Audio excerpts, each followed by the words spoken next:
Welcome back to Nat1 Presents. Nate's not here, so I'm doing his fake announcer voice. Today we have our contributor and producer on the show again, Chris. Welcome back. Hi. Thanks for having me again. It's Yeah. nice to not be sitting behind the camera listening to the two of you babble on about nothing. Yeah, I don't know why people keep listening to the show, but apparently there are numbers. There is evidence that says people are, so I don't know what their problem is, but good on them. Good on them. Thank you for supporting us. So today, as we mentioned, Nate will not be here, and I think it's a good thing. Nate is, he's a performer. He's a storyteller. But sometimes you just want to, nerd out and have a really, deep, or not deep, but just, sometimes I just want to talk about, pop culture, about video games, about, story and elements and development. And Nate does not give a crap about any of that stuff. Not really. He does not. He falls asleep or starts making voices if I try to have a serious discussion. He gets very angry. Very angry. Nate is just to the brim with rage. It's horrifying. Usually for no reason either. Just kind of comes out of nowhere. Yeah, it's the least threatening violence I've ever... No, just kidding. No, we're excited. Nate couldn't be here today. And so Chris and I, we both went to the same college for game design. And as I like to say, I'm sorry that you also made that decision. Yep. But here we are. And so one thing we can do, maybe the only thing it helps us do is have nice long conversations about some of our favorite series. And we'll talk a little bit more about that later, about what we're going to cover today. Yep. Before that, we, as usual, we're going to do a couple of our introductory, our housekeeping, as it were. So first off, I want to give some shout outs to some of our users on Instagram, some of our followers. Thank you to Consumer of Chili, you weird son of a bitch. He reached out. He's going to listen to some of our shows. He's listened to a few of our episodes. He's a cool guy, and he has a piñata lying on his floor that has been there for 5 years. He showed me a picture. It is in fact real. Yeah, we're attracting some real top quality, real highbrow characters on the show. But no, thanks for listening, Chili Consumer. Check out our show. I hope you like it. And leave a comment, send a feedback, leave a review, all that jazz. Also, MattCat319 and KYNRT, I think Logan.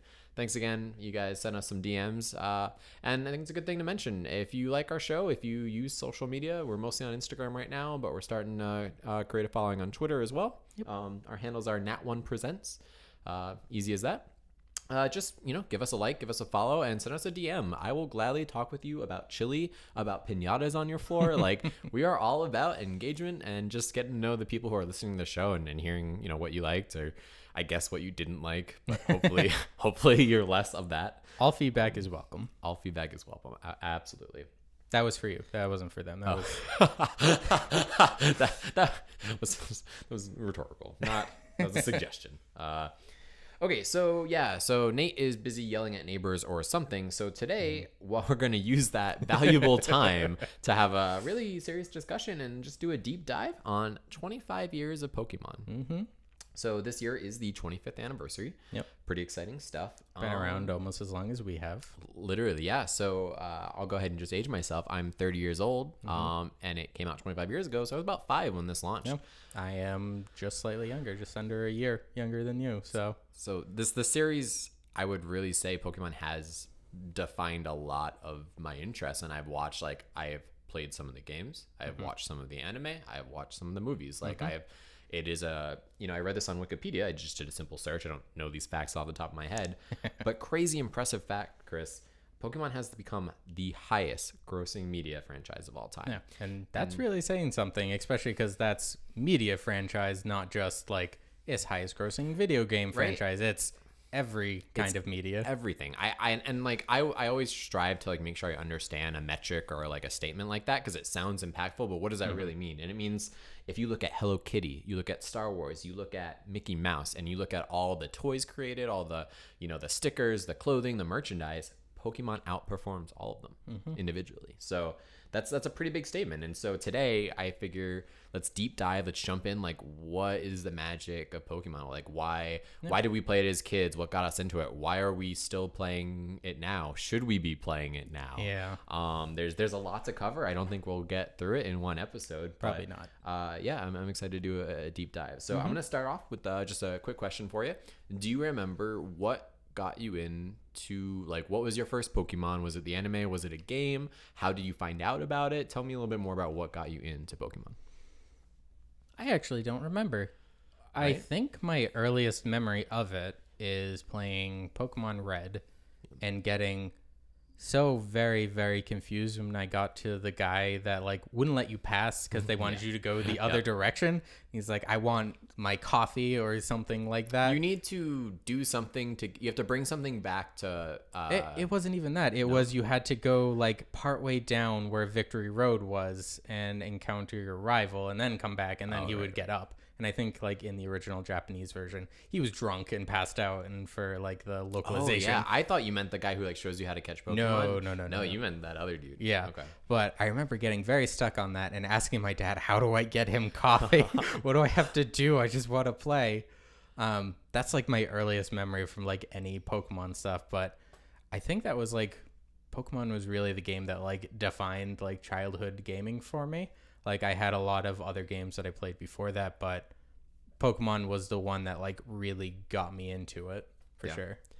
It's so far back that for me it's fuzzy and I can't pinpoint on a timeline if it was the first thing or So Super Nintendo I know is my first console, but I think I got Pokemon right around that same time. So Pokemon could have been the first like game I ever really got. I'm not totally sure. But I was young. It's definitely one of the firsts. I think I had Pokemon Blue. Was my edition. You're one of those people then. Oh, here we go. We'll save that for later, right? Talking about editions and all that jazz. But yeah, good memories. I just remember, I remember being over a friend's house and they mentioned Pokemon and Snorlax was like something they mentioned. And they just pretended to be Snorlax and I had no fucking clue what they were talking about at all. And that was it. And then like, you know how like parents, back when you're younger, you don't realize that your parents hear things that you say. You're like, you don't have that stream of consciousness yet. You're not aware that they exist when you're not looking at them. So just one Christmas I got a Game Boy, not knowing Game Boys were a thing, and I got a Pokemon cartridge, and then that was it. And so obviously my mom either heard from her other friends or, you know, like possessed like just or saw one of those really interesting commercials on TV. Yep. That happened one other time where when I was younger, I remember I went in, I was a little bit older, but I played like one of the demos for Golden Sun in like EB Toys or something like that. I don't know. And I remember playing the demo and then I went home and then I got it for Christmas. I'm like, how did you know? And she's like, I was there when you played the demo. How like, do you think you got to the mall? Yeah, so it's crazy. Like when you're younger, you just don't realize that stuff. But yeah, my mom gave it to me. I got it for Christmas, and yeah, it was all. It definitely. I didn't watch the anime before the game. I started with the game. Is that safe to say for you? I think so too. Okay, yeah. So I think because the anime did come out. I think the anime came out like 1995, and then the game was like 96, if I'm correct. I think so. So, but yeah, most people I know started with the game. At least here in America, I think that's definitely the case. Absolutely. If we have any fans in Japan, which analytics say no, you can go ahead and correct us. But I mean, international might be different too. Yeah. I mean, they had to paint in all those jelly donuts for the anime, which was just a onigiri ball. It was a rice ball.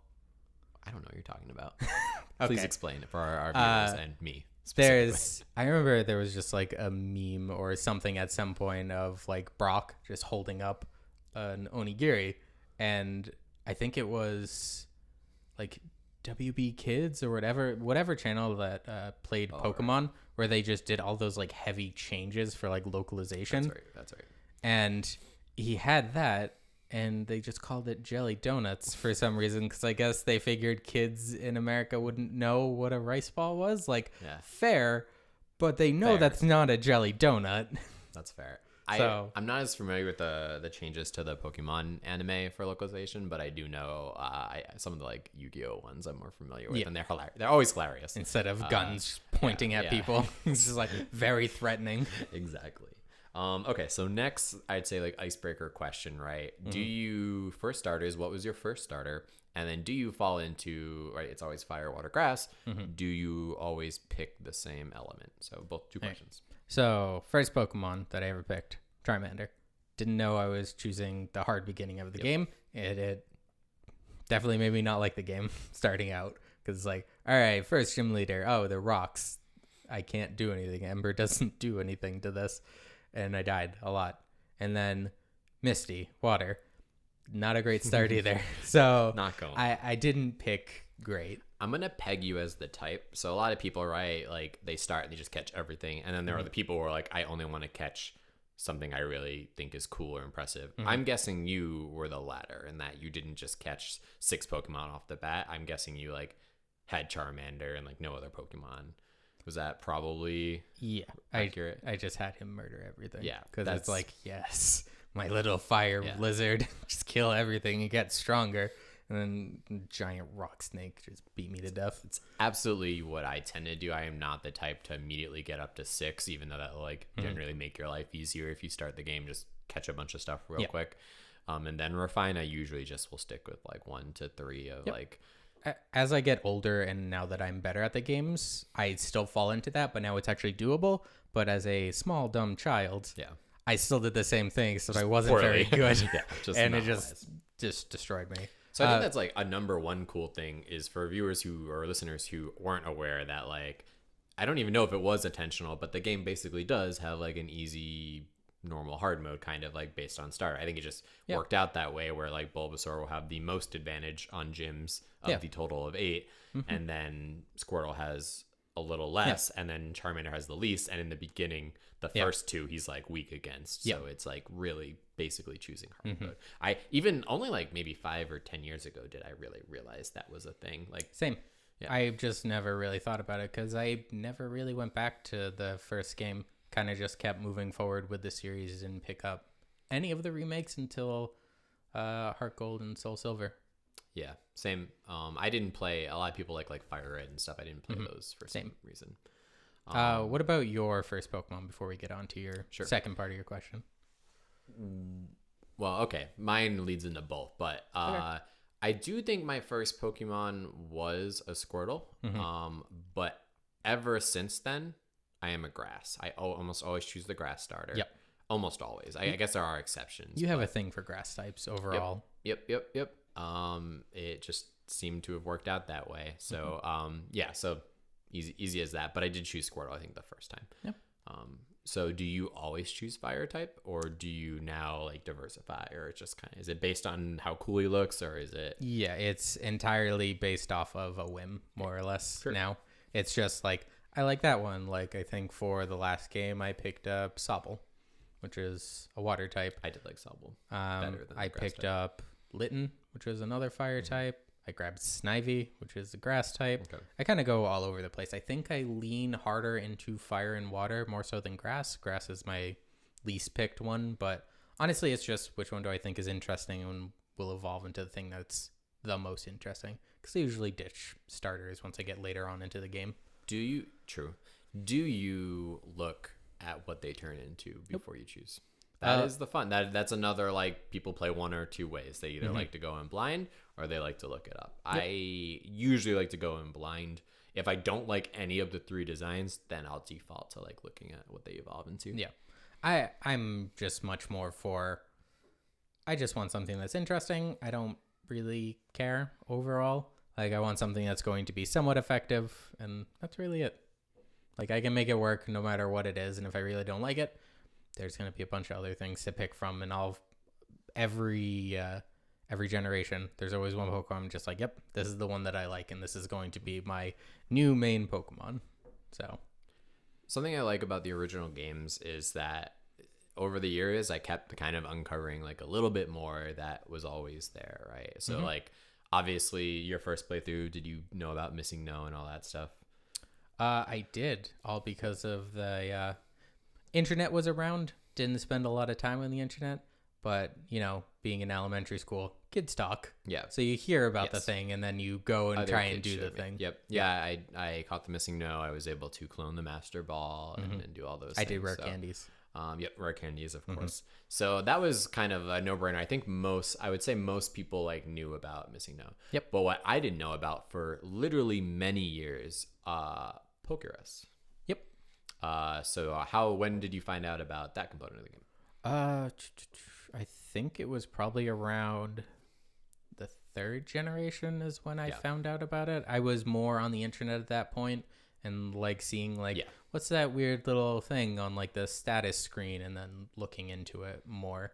So that's around when I figured that out. Yeah, it took me, I would even say it was further generations before I knew what. And so I'm pretty sure most users these days know what Pokerus is. But for any of the ones who haven't, right, it's basically your Pokemon, even in the earlier gens, can come into contact with another Pokemon and kind of catch, it catches something that allows it to, well, what's a good way to describe it? To like a... It's...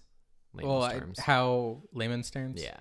So it's getting a Pokemon virus is essentially what it's short for, and it allows it to just be better. So it gets more stats whenever it levels up. On like a more technical level, it boosts the IVs that they get whenever they kill something, or knock something out, whatever you want to call it.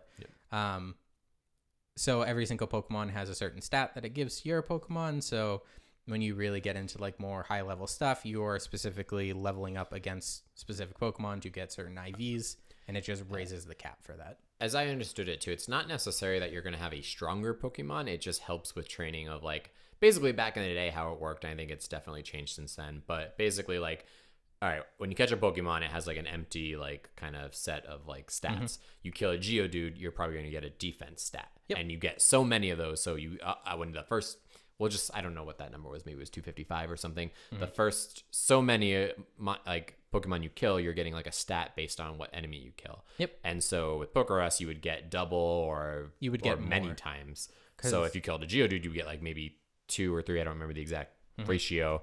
But so quickly, like there's certain Pokemon, right, where like it doesn't make sense to build up their defense because they don't have a defense. You're better off putting it into like their special attack or special defense. And so it made more sense to train it correctly to get, if you had Pokerus, it was more efficient for you to then kill the right type of Pokemon to build the correct stat. That's kind of, and I know the game has gotten a little bit more complicated since then, but that was kind of what Pokerus and I still think like underneath it all, that's still kind of how it works. Roughly, With the IVs, I know it gets a little more complicated. IVs and natures, and now there's different candies for different stuff, and there's a ton of stuff. I was really on board with everything until really the candies and the recent stuff. Now I think it's just a bit too much, in my personal opinion. But that's even though I think the candies made things easier, it's different, and I invested a lot of time in figuring out the other things, so I don't like that it's easier now. I wasted my time.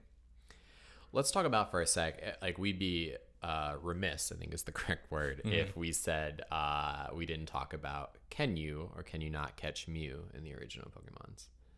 No, I don't think you can. I don't think you can. There was supposed to be this really weird If you're talking about the thing underneath the truck, no. Well, all right, you won't find it under the truck, but I thought there was like, if you go to this town, there is like a glitch that could access the file, whatever. It's not, you definitely can't catch it naturally, but someone found a glitch where you could like unlock because there is like an entry for it.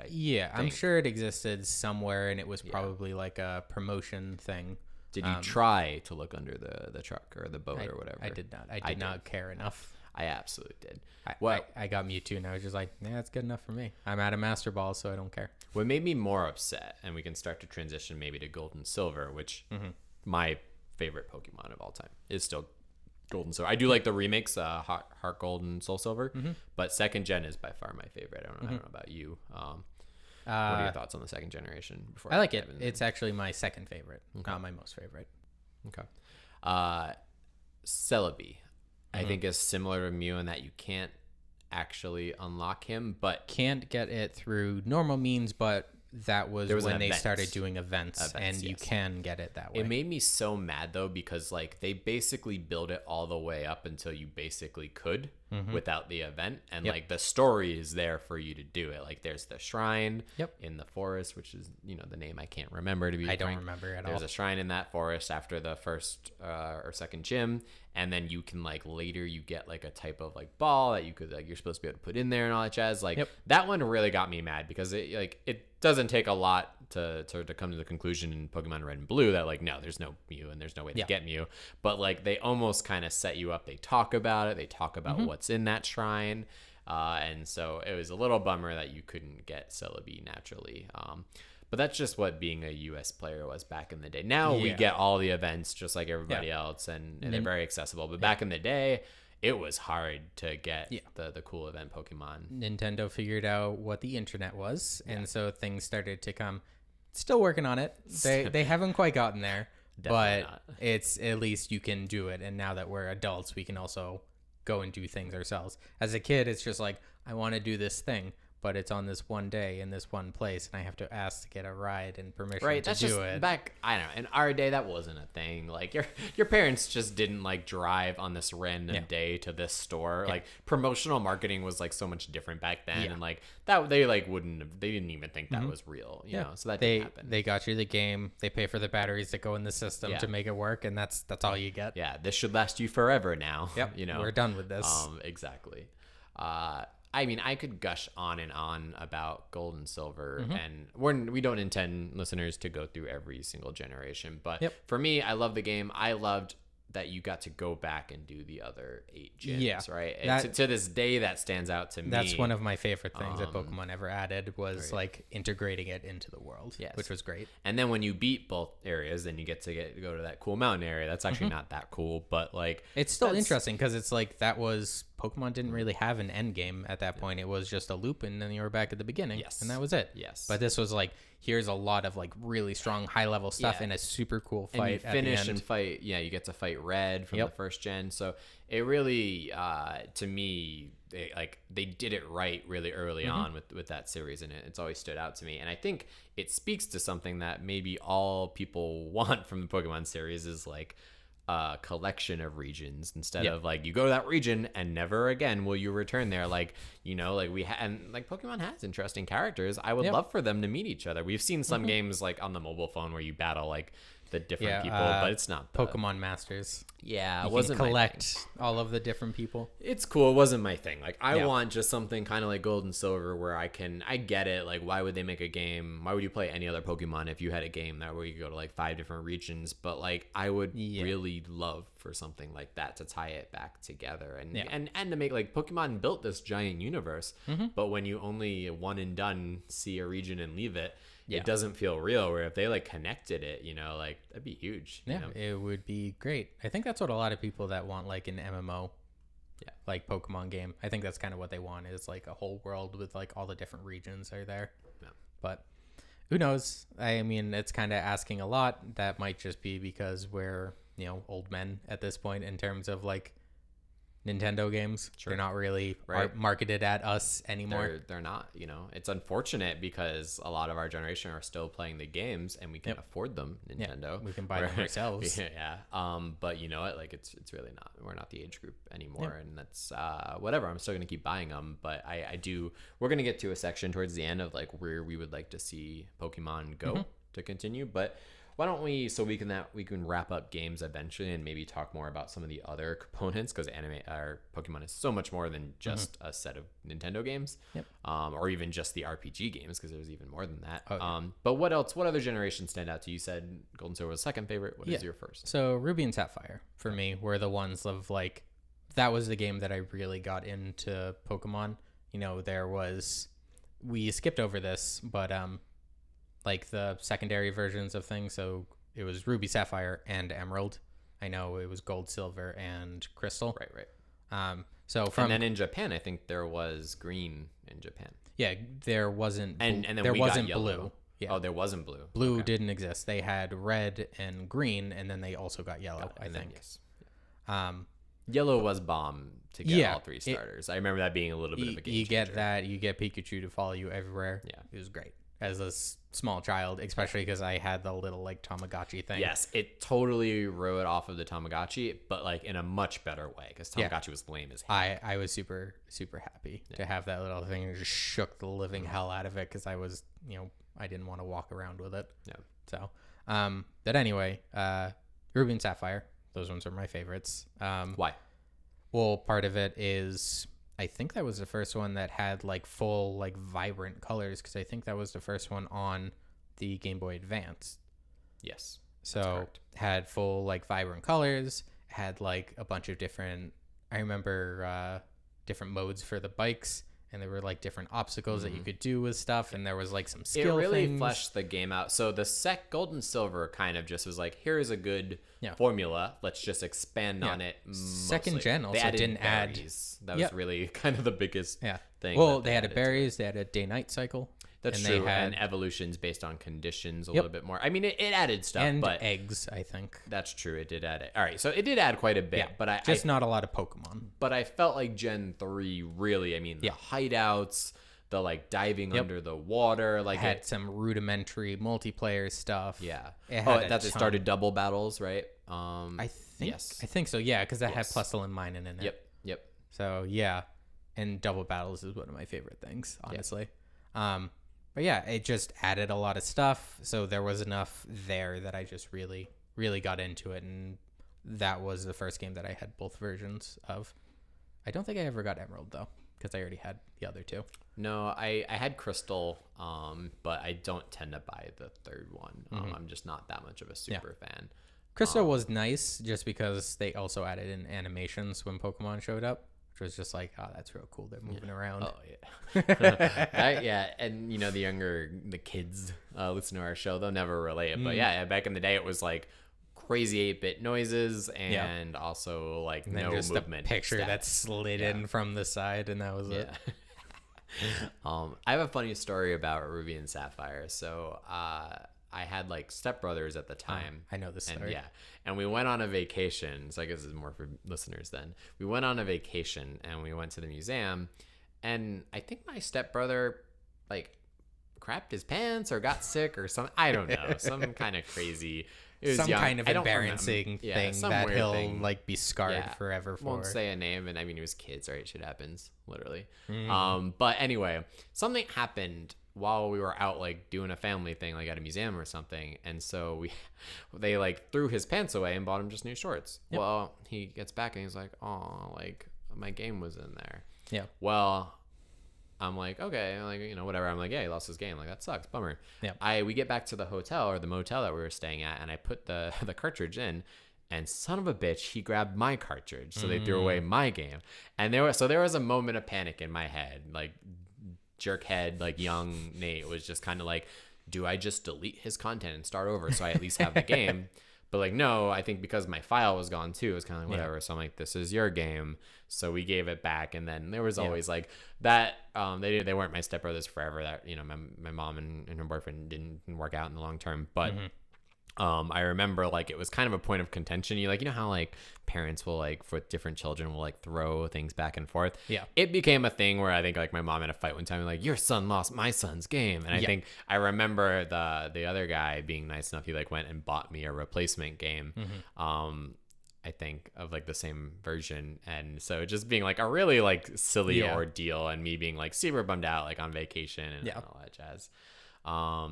Any last remaining? So we can go Diamond and Pearl, Black and White. I mean, what else like stands out? Honestly, to we you? could talk about the games for a long time. We've invested a lot of time into that. I know into college there was like the resurgence, and we played it a ton. But I think if we're gonna get to literally anything else in the next like 2 hours, we should probably move on. That's fair, and we can always circle back of what I think they're like the last part of our conversation should be. Where do we want this to go? And that we can touch upon games then and there. So, all right, then let's move on to the anime, which is also wildly popular. Did you watch the anime when you were younger? I did. I think I was one of many that had that one VHS of the like SS Anne singing. Oh, I didn't see that one. I was not one of those. I did. And I know like a ton of other people did, and that's the one video they had of Pokemon.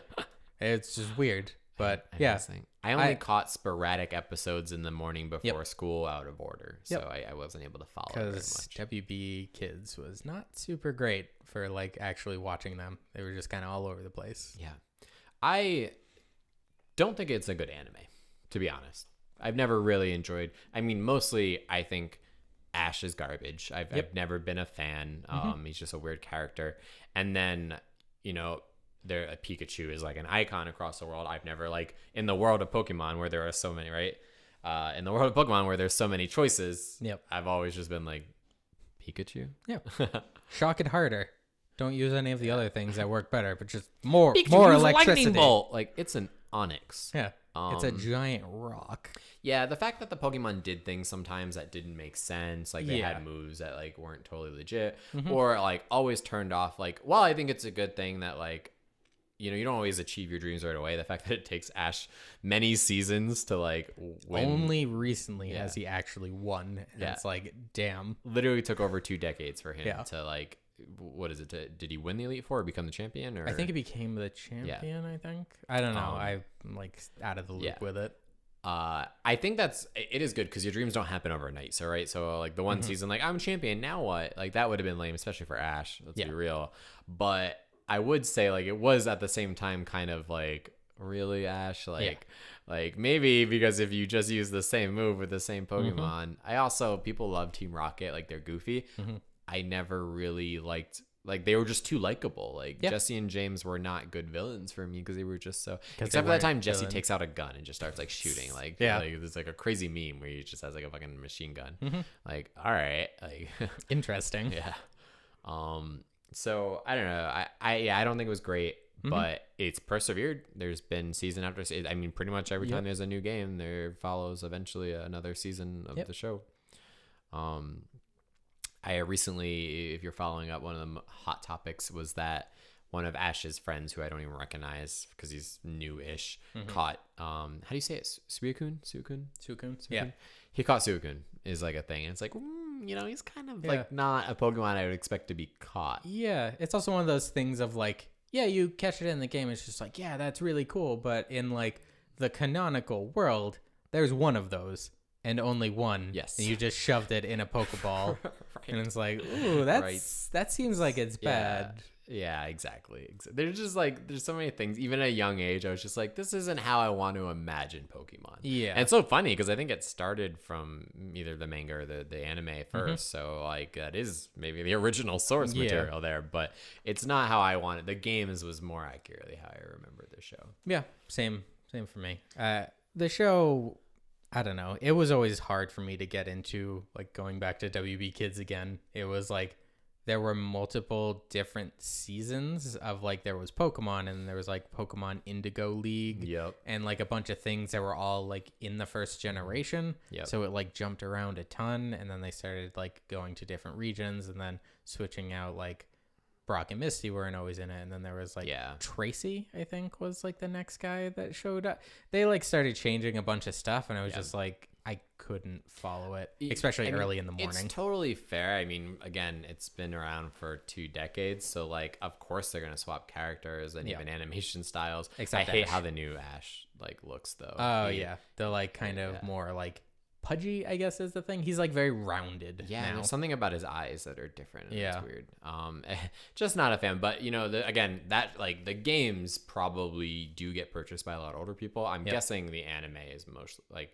Granted, I'm sure there's still plenty of adults who watch anime too, but the anime truly is, I think, geared towards children. So. Yeah, I think significantly more so than the games. Do you believe? I always love the like Reddit fan theories type stuff.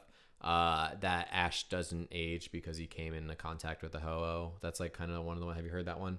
I haven't. Ho-Oh's kind of like flies by in the intro actually, which is kind of neat that a Pokemon was in the intro to a show before he even really kind of became a thing. Yeah, in Kanto and then getting something from whatever the second generation region was called. Johto? Johto, yeah. And the third one is Hoenn. Yep. Yeah. And after that, I don't really remember. Yeah, so that was cool. But I'm guessing they were already like further along in like the manga, so it was just grabbing that. You know, I'm sure it wasn't coincidence, but yeah, there's a theory because in the intro he like flies by, and I think maybe a feather drops or a rainbow, or whatever, some garbage. But some people, because there is like a Pokedex entry that says kind of like if you come into contact with Ho or you see him on a certain condition, like you're supposed to like live forever because he's you know, he's a phoenix, you know, so that kind of thing. So some people have said like Ash doesn't age because he came in. I think it's one of those fan theories. Sounds cool. Obviously has no actual. Very, very interesting. I think it's more if you were watching a 35-year-old messing around with a bunch of animals. I think that's, you know, you could go to prison for that. Yeah, like, oh, Pikachu, I'm really glad I never got married or settled down or Yeah. built a line of credit. Just So- like find him out in the woods, just like he's got a little like hobo shack set up, right? and it's like, ooh, Yeah. this isn't as interesting anymore. Yeah, not if you met that person in real life, like that's not the type of person you Yeah. typically want to be. Like everybody retire, right? Like Yeah. except for Tom Brady. Like everybody, like if you're an athlete, you eventually retire. If you're, I mean, if you're an esports player, you you retire before you even like are Yeah. of age to like finish college or drink. Yeah. Yeah. So you know, I think that's like kind of if Ash was a real person, we'd like be like you. Need Yeah, to, like, I think you're past your prime. you are way past your prime. my I friend. also think encounters with Team Rocket would be a lot funnier if Ash was like an adult, because I imagine it would just like turn to violence, because it wouldn't just be him sending out his Pokemon to do the thing. Yeah. I think he would just run up and start trying to beat the shit out Yeah. of them. It's like, you keep trying to Yeah. steal this stuff from me. I'm not having that. And it's not even good stuff. Yeah, they're Like- trying to take the one Pikachu, and it's like, okay, great, I guess. Doesn't make any sense. Yeah. The one decision I will always support Ash on was not evolving as Pikachu, because I think Raichu is kind of gross looking. Yeah, he's Just kind of he's he's not kind of been- weird. Wasn't my looking. favorite. I prefer original Raichu over Alolan Raichu, though. I think Alolan Raichu looks terrible, personally. I was just not a fan. Sun and Moon in general is Yeah. And you know, here's the thing. I really wanted them to change up the formula. They did, and I was like, don't do that. Like, Yeah, it was just so like, oh, you know, change it again, careful, please. careful what you ask for. I think this is a great segue. Well, real quick, we talked about just the regular, like the main anime, but there are other Pokemon animes I really like. Netflix had like a red and like just I think it was Yeah, it was. Yeah, I know which one you're talking about. It was following Red and Blue Yeah. specifically. and it was only like maybe 6 to 8 episodes, but it did include like the mega evolution of Charizard at the very end. It like basically followed the story of the game, but then at the end, Yeah.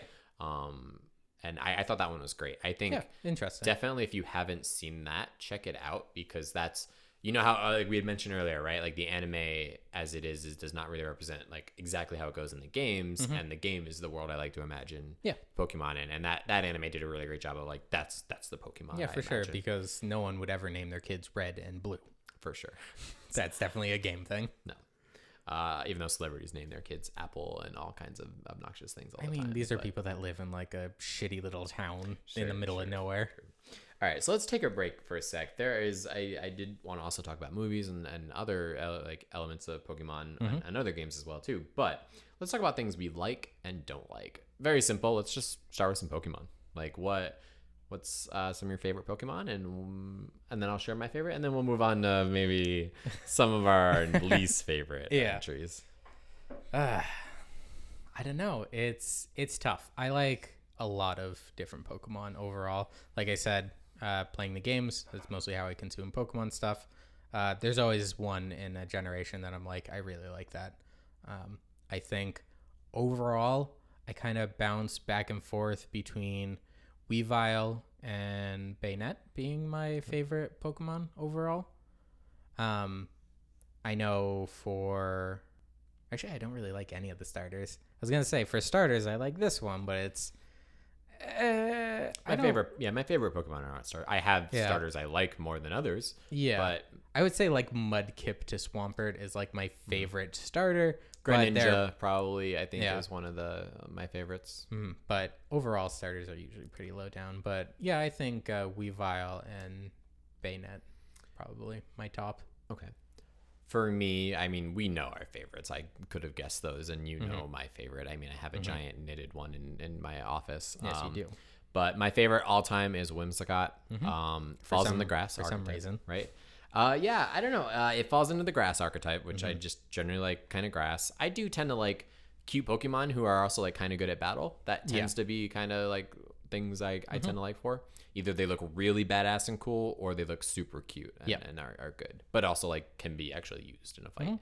I know for me, I don't tend to do a lot of research when I play the games of like, what does this evolve into, blah, blah, blah. So I grabbed a Cottony, which is a pretty meh. Which like, is just a cotton bud. And I that's was it. I was playing black and white, and I think I was like, I need a grass, like just for whatever, something that was coming up, and I grabbed a shitty Cottony. And then it evolved. I'm like, this is beautiful. And then it honestly, at least back in the day, for the first few like black and white, so like 6th and like 7th generation stuff, our Whimsicott was a good Pokemon. It had usually the good ability that it has, what do you call the ability it like comes with, or is it just ability, right? Yeah, it's like ability. Prankster is the one that basically says if you use a status ailment move, you will go first. Period. Regardless, it ignores the speed stat, which is pretty clutch in a game for you to go ahead and put down like mines or like a status ailment right off the bat. Huge. Really help. I mean, in the game, lets you do way too much. Fighting competitively, it has its benefits and cons because it's a lot more fragile, but it had a good ability, had a high speed stat, a good special attack, and it was cute, and it surprised me. It was like, it was as a Pokemon I didn't peg when I got Cottony. I was like, whatever, I'll just use it and whatever. And Whimsicott is also mono grass, right? Like it's just grass type. I think it's grass fairy. I might have been just grass type at one point, but I think it's a grass fairy. It might just be grass. It has fairy type moves. I don't remember because it tends to change. I think it started grass and became grass fairy, but maybe not because Black and White did introduce fairy types, I think. So yeah. And I hate fairy types. I hated that they added that and it was retroactive, and it pisses me off to this day. I don't like the retroactiveness. I just generally hate when they adding in new stuff, fine, but going back, that ruins all of like the knowledge I had about things, and now they're different, and I don't like it. We hate change. Yeah, basically. So that was my favorite. Other Pokemon, I don't know. I like a lot, but that's probably my favorite. Yep. What do you dislike for Pokemon? I'll go first. Types. Well, yeah. So we definitely covered fairy types. I know for me, I don't like Pokemon who just resemble like way too much real life objects. I don't like the ice cream ones. Yep. Vanille or Vanilla Ice or like Vanillite, whatever stuff like that. I hate them. Hate it. The one that Trubbish. Yep. It's just a garbage bag. Trubbish to Garbodor or something like that. I just don't like it when it's super literal. I get it. Like they're all just like, here's a concept mixed with something else. But I liked it better when it was like, here's an elephant that's also, like Charmander was like, here's a salamander that's on fire. Cool. Like, here's a trash bag with a face.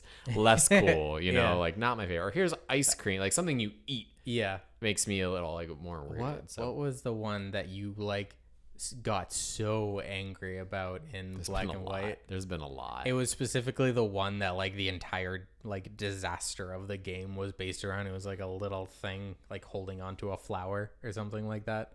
I don't even remember what it is. I just remember you hated it, and whenever I brought it up, I could see it in your face, just like the rage of just like that stupid thing. I don't remember, which means I properly compartmentalized it and healed. But now I'll go dig it back up and try to feel what I once felt. I don't remember. I know there was in like the whatever region's based on France. I forgot which one that was. Whatever generation. I think that was XY. There was like a grass one that I always ran into. That was like a little fairy holding on to like a. I think it might be that one. That one I hated just because I encountered it so much. Yeah, you encountered it a lot, and it was like that guy that was like 1,000 years old or something like that, and it's like that was his friend, and it died. Yeah, and it's something just like garbage. What is this? This is dumb. I can't remember, but now I'll have to go back and check. But yeah, I have a lot of hate towards different Pokemon. It's just I don't know. And something I've always struggled with in Pokemon is how evolutions are not like linear at all. Like what your final result is, like a Dratini to a Dragonite. Like the colors change, and that's not even the worst by far. So but that kind of stuff, like I always like looking online at those, like what would this look like with like a linear progression. And sometimes I hate in Pokemon when it's like, and here's something that looks totally different. Like that drives me a little crazy. Yeah. Or when it's like a different art style, like that's weird. Yeah. I think for me, I don't hate too many Pokemon. One thing that I definitely don't like from the newer games is how they're doing fossils, which was essentially just, it's a mashup of a bunch of different pieces into this one Pokemon. And it's like, it looks like you definitely just had a bunch of half-baked ideas and kind of stuck them together. Oh, I've not encountered that yet. I've played. Are you talking about Sword and Shield? Yes. I have not finished Sword and Shield because I haven't either. because it's okay. But I remember seeing those because I'm at the point where I'm about to go up to the Elite Four. That's usually the point in games where I'm like, okay, I've gone through with the team that I've had, but now I'm going to like put together like an actual team. I'll put a little research in of just like, okay, I want to kind of cover these different types and have, some coverage for different moves. and looking at Pokemon, I came across those, and it's just like, what are these monstrosities? Like, these don't look like actual designs. This looks like you took a child's drawing and just like, great, we'll take it. Yeah. And they're bad, and I don't like them. It's unfortunate. I also liked, a core thing to Pokemon is choice, and that you don't necessarily, I mean, if you have red or blue, you don't necessarily get the Pokemon in the other versions. If you choose a starter, you don't get the other starters. Yep. There's so much of that built in a Pokemon, and it works. And fossils were the same way. Do you want this fossil or that one? And you get one of them. It worked really well, and I liked exclusivity. It makes things seem more valuable when it's harder to get, or you have to go through loops to trade with somebody to get it. So it encourages you to play with your friends, which absolutely. I think was the main thing for Pokemon to begin with, is like, go out, explore with people, and friendship and magic and all that other garbage. I think that's a really great point in terms of, did you have the link cables back in the day to connect? Like, so, I mean, we're all, kids these days, you don't need cables to like use just Wi-Fi. Yeah, I remember like, or even without Wi-Fi. I remember the infrared thing was just like, oh, that's so great when you're just mashing your dirty Game Boy up to someone else's. But I did have one. It's because my cousin had the game too, and my mom and my aunt wanted us to get along, so they bought that. It did not help, but we had it. But you accepted the item that would get you more Pokemon. So yeah, fair enough. It was really cumbersome. And it was really, very back then, Nintendo was trying to, this was like nobody had done this before, really. So, but it was weird. You basically would go to an upstairs room in the Pokemon Center, and then have to like plug in the cord, save your game, go into this zone, not pull stuff out at the right time, even though you could clone people that way. It was very not what you would consider like organic or streamlined like it is today. And it definitely took you out of the game. While it was super cool when you were a kid to be like, whoa. Yeah. Well, it's because they played the little animation of them like squeezing through the cable. Yep. I mean, it had like a thrill and an excitement, but usually I don't know if this is true of all players, but it wore off. Like, after you did it a couple of times, unless like you did it out of necessity of like, you have versions. Yeah, you have something that I don't have. I have something you don't have. We're just going to swap those. But like, the cable thing was just like, whatever. I'm glad it's gone. I hope it never comes back. Though something that I remember I always had like a fear of is like some of the Pokemon you had to trade in order for them to evolve. Like, and then you're supposed to give it back. Yeah. I always had a fear of just like, well, I'm giving it to them and it's evolving, and then they're going to have it, but I don't. So they just like pull the cord out. And, like, it was just like, then I have to get them to agree to send it back. Yeah. What am I going to do if they don't send it back to me? I want that back. Someone had to have had that happen where they're like, gotcha, sure. Bitch. Like, thanks. Just like jetpack out of there. Yeah.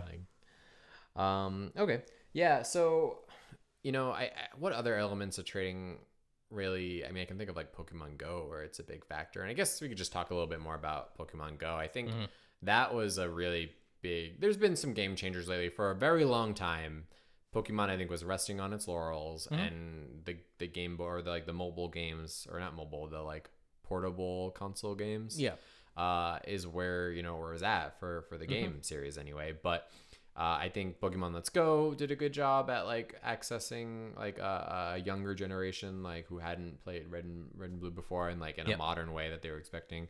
I think Pokemon Go was really cool, like, for people who were around or playing the game like the first week or two it came out. The closest we'll ever get to world peace, the summer Pokemon Go came out. It was those first 2 weeks before the game basically realized that like the servers, the way they built the game, like couldn't like work the way.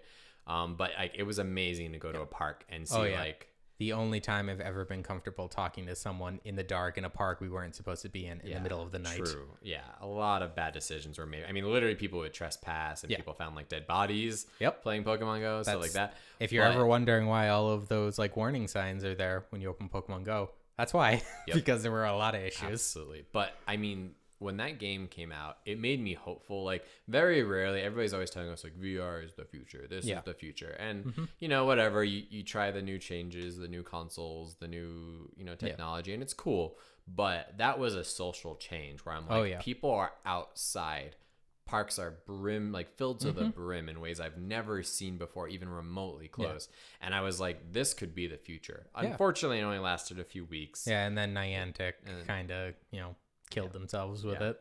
What kind of sucked was back in the day with Pokemon Go, it literally kind of told you how close you were to the Pokemon. Like, it had like a finite spot. Yeah, it was the like map. 3 to 1 like steps and you away. It was hard, but you could just kind of like do like you a could circle like move, and eventually kind of one way. It's just like, oh, you're getting warmer. Move further away. Yep. And I played that game like a crazy person. I was super into it. It was so great. Just like you saw a thing and just like there's a thing somewhere. And you just said that, and it just spread through a crowd, and everyone was like, "We gotta find it." Yeah. And when someone did, just like real loud, just like it's over here. It was exciting. It was social in a way I've never seen a game do before. That's not like an MMO or like online. Yeah. And even then, not even. Yeah. And still thinking about it, it's just like that was super great. It was cool, and I don't think we'll see it again. Like I hate socializing, and I still loved doing all of that. It was super fun. The closest we'll ever get to real world Pokemon. People complained a lot that everybody was like looking at their phones, and like, yeah, I get it. It was a limitation of the technology, but like if that had taken off, they could have come up with glasses. Like they could have done ways where it would be a little bit more organic and a little bit more like people actually interacting just naturally. Yeah. But that didn't matter to me. Like, yeah, people are on their phones, but again, I talked to people at weird times. I was active. I was more fit and active like at the time. You know, it was a good time. Oh yeah. I don't think we'll see it again. It's sad that really it died down. That also the game. I don't think it would have mattered even if the game stayed the way it was. It would have eventually just lost its kind of for sure. appeal and it's like new smell. But man, it was a cool experience, and it's too bad if you didn't get to experience that because you were younger. Like, man, you missed out. It was something for sure. I remember one of the people that I follow on Twitter. They had their wedding, and apparently there was a raid for a Mewtwo that happened, and they stopped the wedding and they all went and did that, and like they got it and they named it for it, and it's just like that's going to be like a super memorable thing forever. That's amazing. Yeah, I think we're going to talk about where we want the series to go, and Pokemon being one of the biggest, highest grossing franchises in the world has the ability to gather and unite and make things happen. It dug its hooks real deep into an entire generation of people who are now adults with jobs and money. Well, some of us have jobs. Meager. And money. Yeah. But we're willing to spend. Yes. We play the game still. Yeah. Somehow, however we get our hands on it. Yeah. Through legal means, of course. Of course.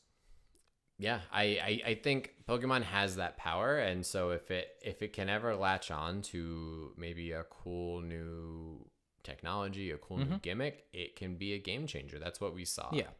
You know, and I hope to see more of that. That's definitely going on my list of like Pokemon, like invest in technology, put your franchise out there, because it didn't even matter. Some of the shit you've thrown Pokemon on is trash. Yeah. And it's because it's Pokemon, it still makes it good. So you can use that responsibility and that power to push something along that maybe wasn't supported, or technology or new, you know, just new things that maybe people don't believe in yet. You can use, you can push it over the line with your franchise. And that's why I hope Nintendo Game Freaks and Game Freak and Nintendo, I guess. Yeah. I'll be curious to see how Pokemon Home and Pokemon Sleep kind of turn out. Those are kind of in the same vein of like lifestyle, like companion things, which I think Pokemon Go kind of falls into, but a little heavier on the game side. But I'll be curious to see how that goes. But I'm open to it. Yeah.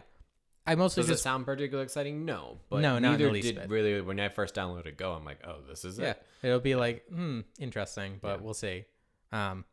But what I really want is just like, if an opportunity like that ever comes up again, and who knows if it ever will, I feel like that was like trying to catch lightning in a bottle if they're going to try and do that again. Yeah. So it's like, it's probably not going to happen, but if it does, I really want them to like double down and jump on it, because it was great. It was like, you know, gaming can fall into a slump and stuff like that, but that was just like super great. It like made everyone feel better, and it like encompassed just such a huge group of people, and like they really missed out. And Pokemon Go has been really great, I've seen, for parents and kids. Like, they take their kids to the park and they play the game, but they still, right, we're struggling with, especially during the pandemic, sometimes all we can do as parents is put a tablet in front of our child. I don't have a child. I'm talking like I do. We collectively as a society, they put a tablet in front of their kid, and that's all they can do sometimes to keep them entertained, since they can't go out all the time now, or what. It's a little bit better now. So I've seen, even before the pandemic though, Pokemon Go just helped bring parents and kids closer together and be a little bit more active and kind of interact more with their communities than they ever had been. Go to like different parks they never would have because there was a raid or there was an event going on or something. So a lot of power there, and I do hope to see more of it. Yeah, for sure. Movies. We don't have to go super into movies, in my opinion. What I'm surprised about is, while I don't like the anime, a lot of the movies are based off anime, and a lot of the movies are actually pretty good. Yeah, because they flesh more out than just Ash. Yeah, they spend a lot more, or they put a lot more effort into it. I do have my little anecdote about the first movie, which was my uncle did some of the music for it, which was really interesting. No way. I remember that because I got a free CD from it. That was awesome. That's our 5 degrees of fame, which you are, if you're a listener, you are now exposed. No, that's super cool. Do you remember, and you were a little bit younger than me, and that's getting on very young at the time, but Pokemon, the first movie, if you went to the movie theater, you got a Pokemon card. You got this shiny, like, Mew hieroglyphic Mew thing.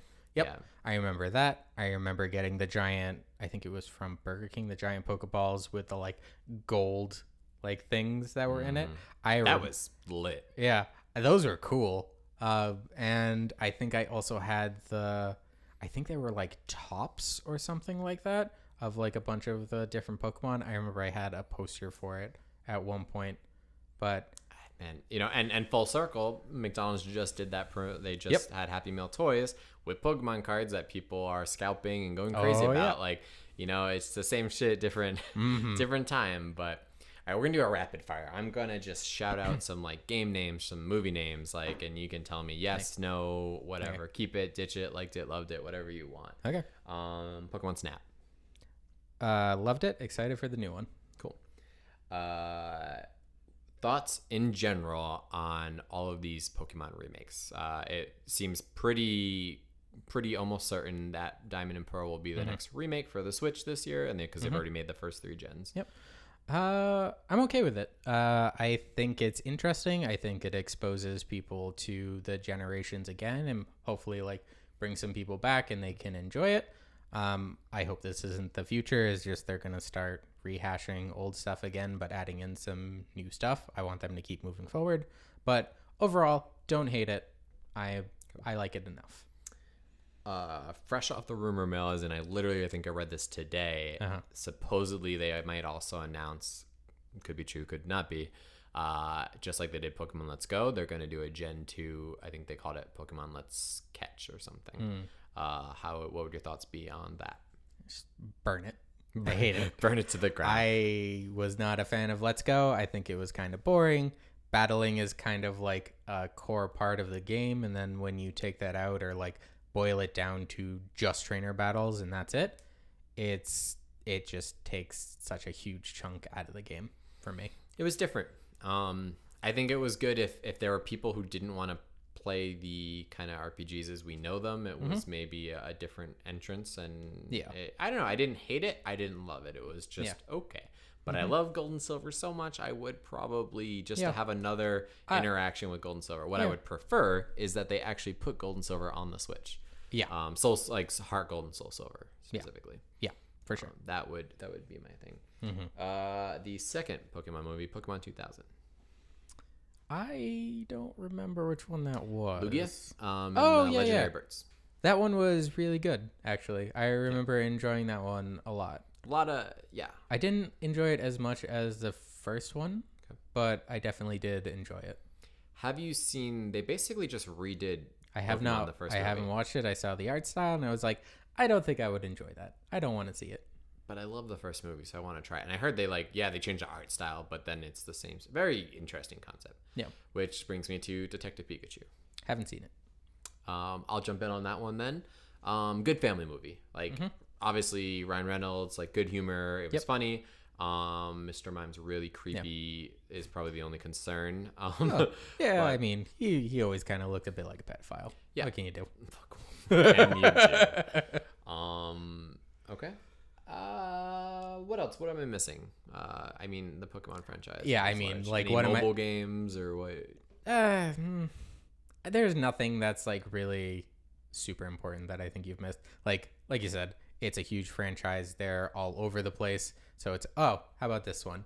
How do you feel about all of the like Ditto faced Pokemon for like the plushies and stuff? Oh, hilarious. I love it. Yeah. Yeah. Same. Absolutely. I think it's just the best thing. It's the best face to just slap on things. Ditto is just such a unique concept of like, he's less of a Pokemon than like a utility. I mean, we already use Pokemon for questionable sources, but a Ditto that is basically a breeding item. It was nothing when it first came out because that wasn't a thing, but as soon as someone figured out like, oh, you can put Ditto in the daycare with any other Pokemon and they'll make an egg, it doesn't matter what the gender is, just like, oh boy. Yeah.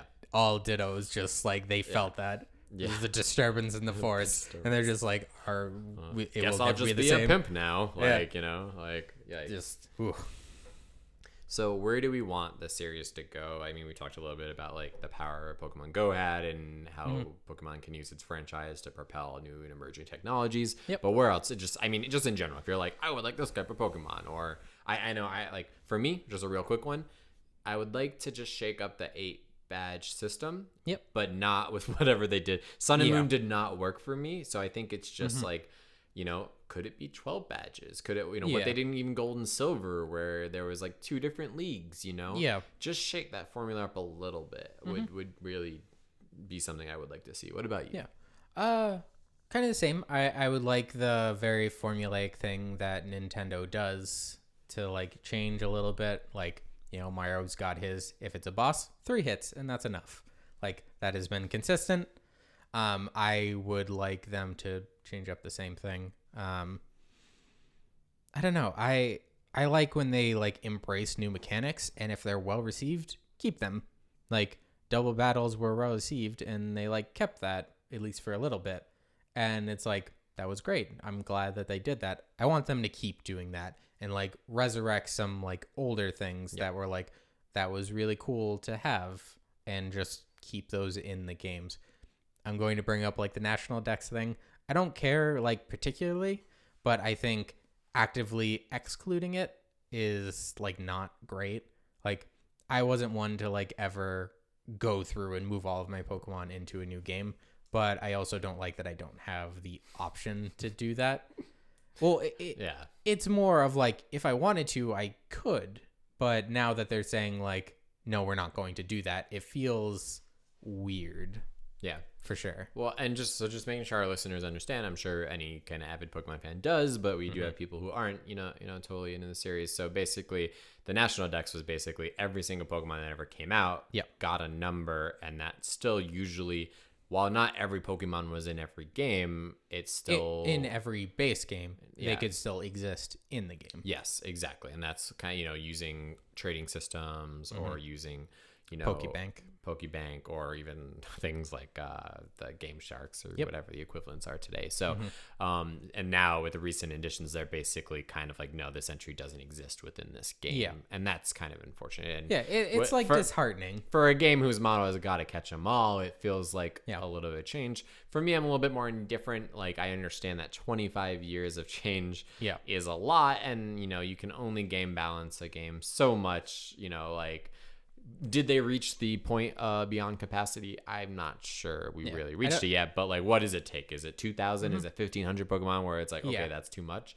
I don't know. I'm sure they're logistically, as a developer, there becomes issues when you have every single for sure one. I think for me, and at least, I mean, this is just my opinion. Some other people might, you know, share this opinion, but it's getting into that like kind of questionable like gotcha territory of like trying to squeeze a bit more money out of people, and it's getting into that like bad market practice stuff, and it's getting close to that, and I really don't want it to get there. I think perfect example, we're hearing that probably the remakes of Diamond and Pearl will be similar to kind of what they did with Alpha and Ruby, or Alpha Ruby and whatever. Yeah. The Alpha and Omega ones. Basically that the kind of like legendary extra Pokemon is like a DLC bonus episode. Yeah. So like I think for Diamond and Pearl, who is that? Who's that Pokemon? The one that like created time and all that shit. Well, Dialga and Palkia are the like cover ones. Yeah, they'll be in the game, but what's the one that created like time and space? There's basically that other. I don't remember. Giratina.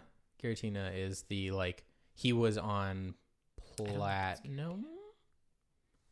I don't know. He was the Ghost Dragon guy. Those are the only three that I really remember. Okay, maybe. There. Well, basically, there's like one of those Pokemon. All right, so I know for like Ruby and Sapphire is kind of like Deoxys. Like in the remakes, you had to you had to do like that was an event Pokemon back in the day. Now it's just like a DLC episode. Maybe it'll be Jirachi. Maybe is Jirachi from that one, or is he also from? I think Jirachi is 3rd gen as well. Oh, okay. There's a specific Pokemon I'm thinking of.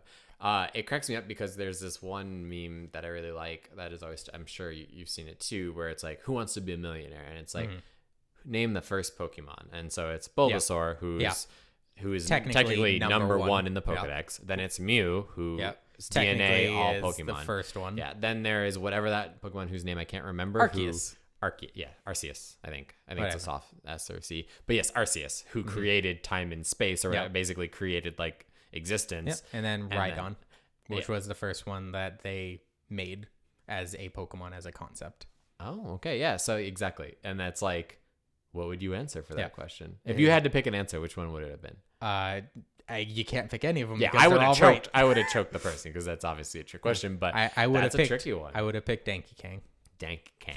Very good. All right. So closing out, anything else you'd want to see, or we'll go ahead and just say, we love the games. Are we probably going to keep playing them? Absolutely. We're not by any means anything negative we've said about this series. Is just because in 25 years, people develop opinions. That means you're successful. If you created something that has persevered, succeeded financially, and people can still love and hate or have opinions about. We've dedicated a lot of time and we've put a lot of passion into this game. So much money. You mean money when you say passion, right? Yeah, I mean, what's the difference, really? Yeah. But we bitch because we like it, because we love it. We do, yeah. As I get older, there's a couple series that I won't let go of, and I'll still get the console I need to play it, and Pokemon is still kind of one of those. Yeah. Hopefully the Switch sticks around for a while. Good. Let's hope so. We hear news of the Pro coming out. We've been hearing that for a while, but we're hearing maybe that's going to be the case. So we will see. But whatever it is, there will be more Pokemon in our future. I don't doubt that. So it's going to exist forever. Yeah.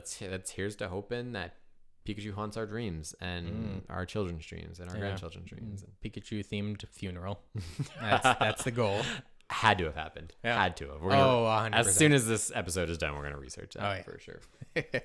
All right. Well, if you enjoyed the show, feel free, hop on social media, let us know. Or again, we're trying to build up our Twitter followers a little bit more from our current, I think, 2 that we have. It's not very high. Check it out. So that's Nat1, the numeral 1 Presents, all one handle. And then you can check us out on Instagram as well. Yep. If you love our show, become a patron, please. Yep. It is, go ahead and say it since Nate's not here. It's only how much was it? 99 cents? It's $1. It is only $1. Yeah. So with that $1, you'll get to watch the episode, so you can kind of see our expressions. We cut out any of the kind of ads that you hear through Anchor or some of the other promotions that we do. And then there's also a bonus episode every month. This month we actually aired or for February, we basically put up an unaired episode from one of our first ones we did. We did a D&D deathmatch, Hades versus Zeus. Ooh. So we made character sheets for both. We role-played it. The role-play is super funny. Like, Zeus is like, the jock older brother, and Hades is like the emo goth kid. And like Hades shows up to return something to Zeus, and there's like a party going on, and he didn't get an invite. And it's like super funny. It's like some role-play gold, and then we do some D&D PvP, and it's a great episode. So that was the bonus episode. We have every month. There's one episode that you won't get just on our free podcast. So it's only $1. Only $1 on Patreon. Talking to you, Mr. Clegg. Jeez, way to call him out. Calling him out. So yeah, follow us on social media, all that jazz, and thanks for listening.